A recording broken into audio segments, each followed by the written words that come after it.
নমস্কার, কৌতূহলীকে আপনাদের সবাইকে স্বাগত জানাই। আজ একটু তেতো কথা বলবো, তাই যারা পলিটিক্যাল কারেক্টনেস পছন্দ করেন তারা এখনই ভিডিওটা স্কিপ করতে পারেন।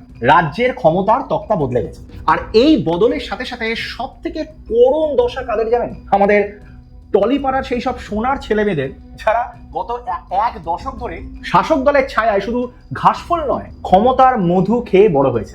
আর যখন রেজাল্ট উল্টো কথা বলছে, তখন দেখছি মেকআপ রুমের কোণে বসে অনেকে ভাবছেন এবার কোন ঝান্ডা ধরলে কাজ পাবো।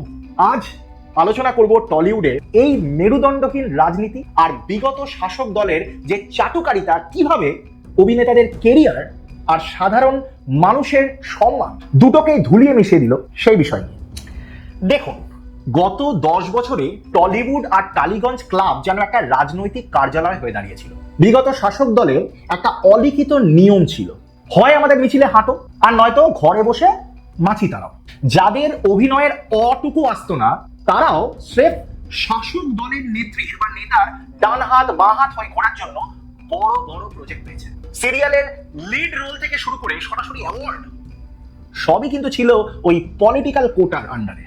আজ রেজাল্ট বেরোনোর পর সেই সব তথাকথিত সেলিব্রিটিদের মুখগুলো একবার দেখুন, কি অসহায়। আহা, যারা ভাবতেন যে ক্ষমতার দাপটে সারা জীবন পার করে দেবে, আজ তাদের আর কোথাও দেখতেই পাওয়া যাচ্ছে না। একটা সময় মাটিতেও পা পড়তো না তাদের, আর এখন সম্পূর্ণ অদৃশ্য। কোথায় যে সব হারিয়ে গেল। এই যে মেকি জনপ্রিয়তা, এই যে ক্ষমতার দ্বন্দ্ব, এটাই ছিল বিগত শাসক দলের দেওয়ার সব থেকে বড় বিষ। তারা টলিউডকে শিল্প দেয়নি, দিয়েছে শুধু ওই ইয়েস ম্যান। আচ্ছা, ভেবে দেখেছেন যে কেন আজ টলিউড ধুঁকছে? কেন সাউথের সিনেমা এসে আমাদের যে ইন্ডাস্ট্রি তাকে খেয়ে দিচ্ছে? কারণ গত শাসনকালে স্টুডিও পাড়ায় ঢুকে পড়েছিল সিন্ডিকেট রাজ। বিরোধী মতাদর্শের কোনো অভিনেতা বা পরিচালক যদি ভালো কাজ করতে চাইতেন, তাদের পদে পদে বাধা দেওয়া হয়েছে। হল পাওয়া থেকে শুরু করে টেকনিশিয়ানস ইউনিয়ন সবটাই ছিল একটা নির্দিষ্ট দলের কবজায়। বিগত শাসক দল টলিউডকে একটা ভয়ের রাজত্বে পরিণত করেছিল। আজ যখন ক্ষমতার হাত বদল হচ্ছে, তখন সেই সব শোষিত শিল্পীরা আস্তে আস্তে মুখ খুলছেন।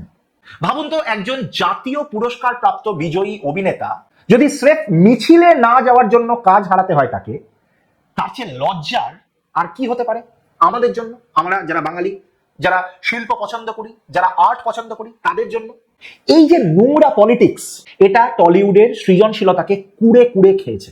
সব থেকে মজার বা করুণ দৃশ্য কোনটা জানেন? নির্বাচনের ময়দানে যখন এই গ্ল্যামারাস মুখগুলো হারেন, মানুষ কিন্তু বোকা নয় যতটা তারা মানুষকে বোকা ভাবে। আপনারা ভেবেছিলেন যে পর্দায় কান্নাকাটি করলে বা মিছিলে গিয়ে চড়া গলায় ভাষণ দিলেই ভোট পাওয়া যায়, তাই না? আগে না, ওইভাবে হয় না।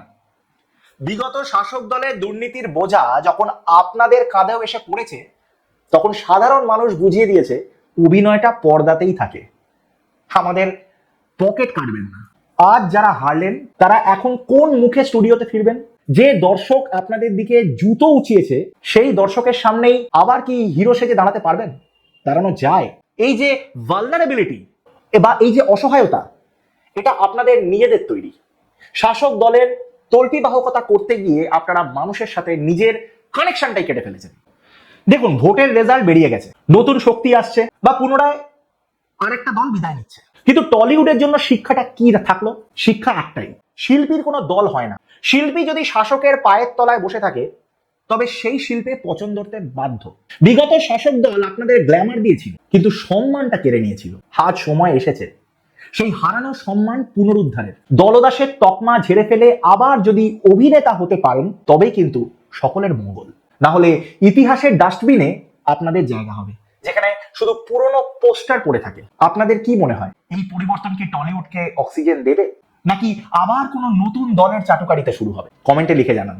আজ একটু কড়া কথা বললাম, কারণ সত্যি এই সত্যিটা বলার দরকার ছিল আপনাদের। আপনারা সবাই ভালো থাকবেন। আমাদের এই ভিডিওটা যদি আপনাদের সত্যি পছন্দ হয়ে থাকে, তাহলে ভিডিওটা যতটা সম্ভব লাইক করবেন, শেয়ার করবেন, আর হ্যাঁ, সাবস্ক্রাইব কিন্তু অবশ্যই করবেন। সাবস্ক্রাইব করলে আমরা আপনাদের কাছে আরো অনেক নতুন তথ্য, আরো অনেক নতুন ভিডিও নিয়ে আপনাদের কাছে হাজির হব। নিজের মেরুদণ্ডটা সোজা রাখুন, আর ততক্ষণে ভালো থাকবেন, সুস্থ থাকবেন, আর নজর রাখবেন আমাদের চ্যানেল কৌতূহলীকে। দেখা হচ্ছে পরের ভিডিওতে খুব তাড়াতাড়ি। নমস্কার।